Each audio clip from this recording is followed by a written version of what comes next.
کہ وہ اب خود خدائی کا دعویٰ کرے گا، کیونکہ اس وقت ایوان میں اس سے زیادہ طاقتور کوئی اور نہیں ہے۔ سمر کی آنکھوں میں نمی تیری۔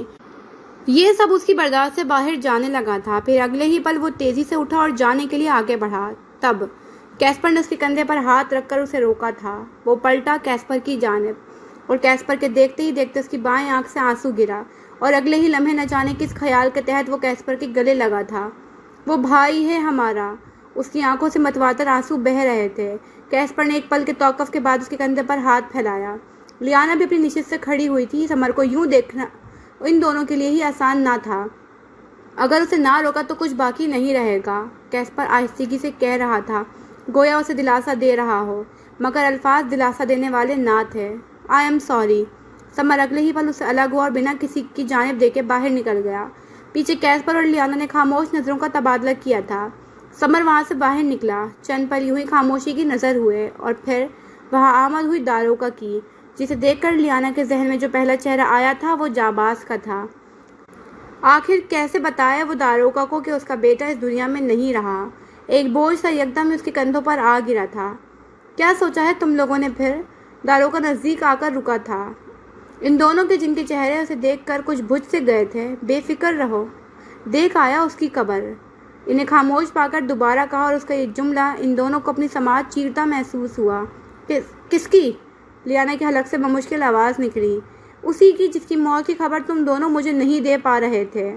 وہ یوں کہہ رہا تھا جیسے معمول کے جملے ادا کر رہا ہو، مگر اس کا ہر ایک جملہ لیانا کا دل زخمی کر رہا تھا۔ زخمی تو داروکا کا دل بھی تھا، مگر وہ اپنے تاثرات کم ہی کسی پر ظاہر کرتا تھا۔ جاباز کا خون رائے گا نہیں جائے گا، گوہر کو اس کے کئی کیے کی سزا ضرور ملے گی۔ کیسپر نے سختی سے لب کاٹتے ایک نگاہ لیانا پر ڈالی، پھر رخ موڑ کر قدرے سنبھلتے ہوئے داروکا کو دیکھا۔ خود کو قصوروار مت سمجھو لیانا، تمہاری جگہ میں ہوتا تو جس طرح وہ محل سے فرار ہوا تھا اسے ہی قاتل سمجھتا۔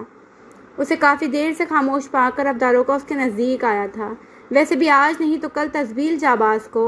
گہری سانس بھری۔ میرے بیٹے کو توقف کیا، راستے سے ضرور ہٹاتا، وہ اس کی آنکھوں میں دیکھ کر کہہ رہا تھا، اور اب کے داروکا کو دیکھتے ہی دیکھتے لیانا کی آنکھوں میں پنپتی پشیمانی کی جگہ الجھن نے لے لی۔ کیا مطلب؟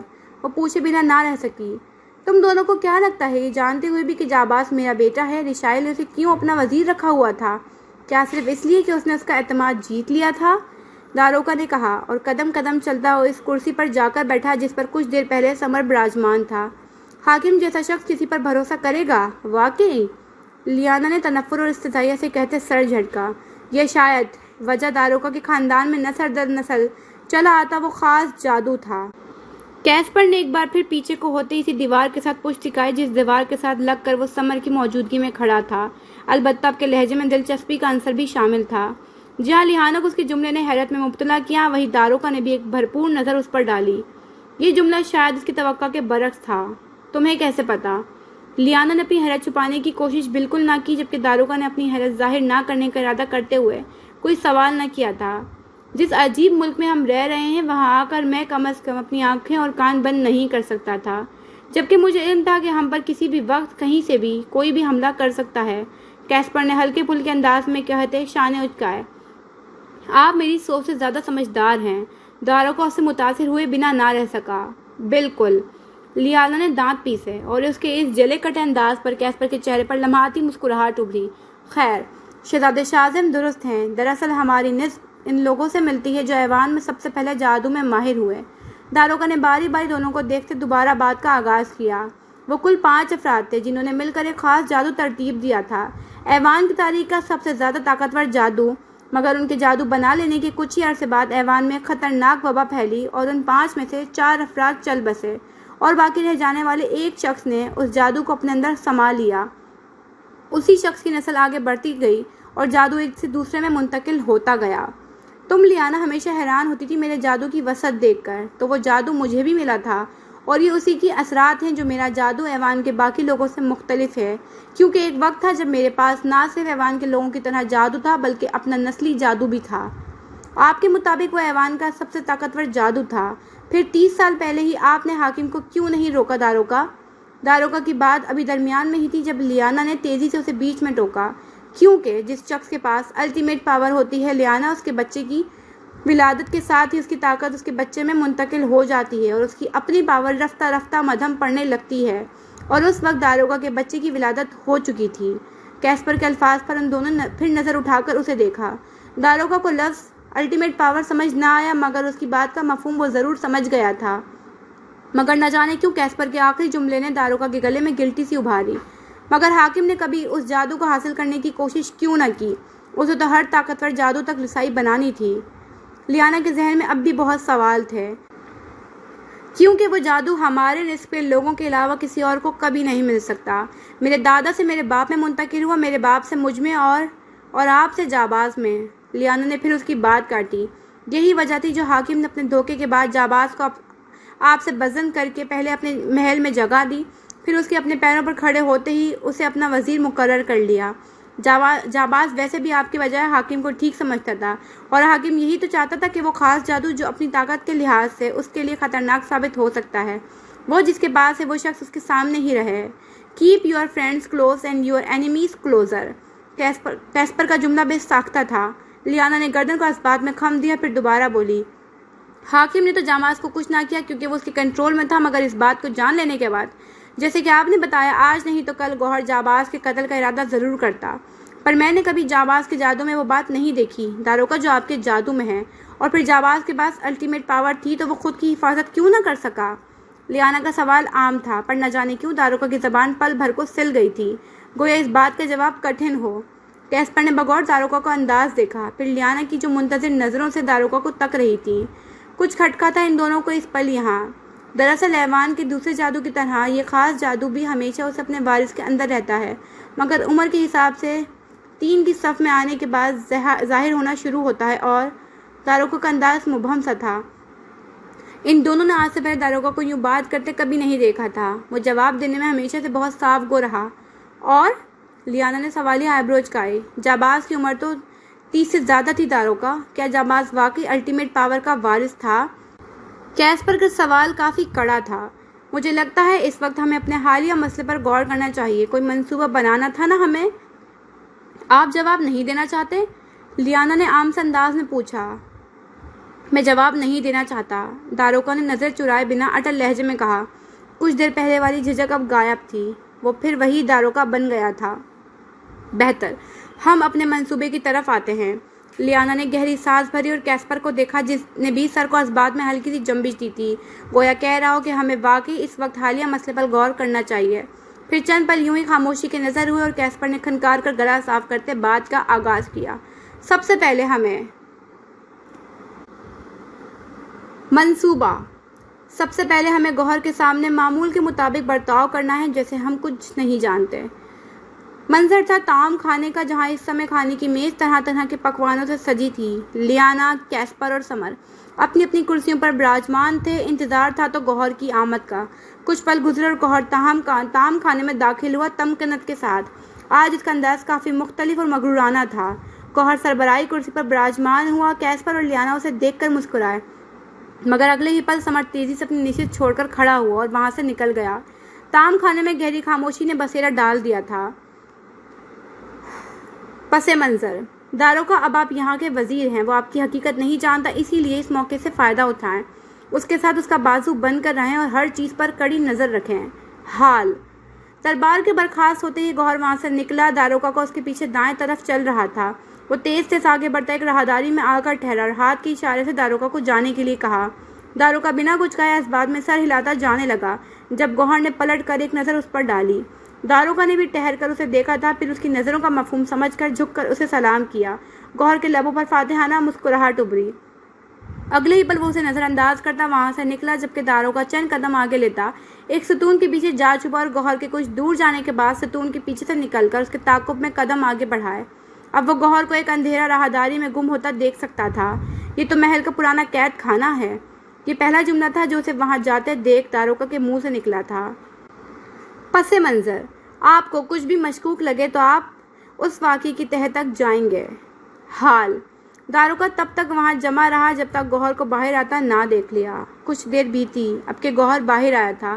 اس کے باہر آتے ہی داروگا کی توجہ اس رنگ نے کھینچی جو ہمیشہ نظروں کے دور سے دکھائی دے جاتا ہے، سرخ رنگ، جو اس وقت گوہر کے ہاتھوں پر لگا تھا۔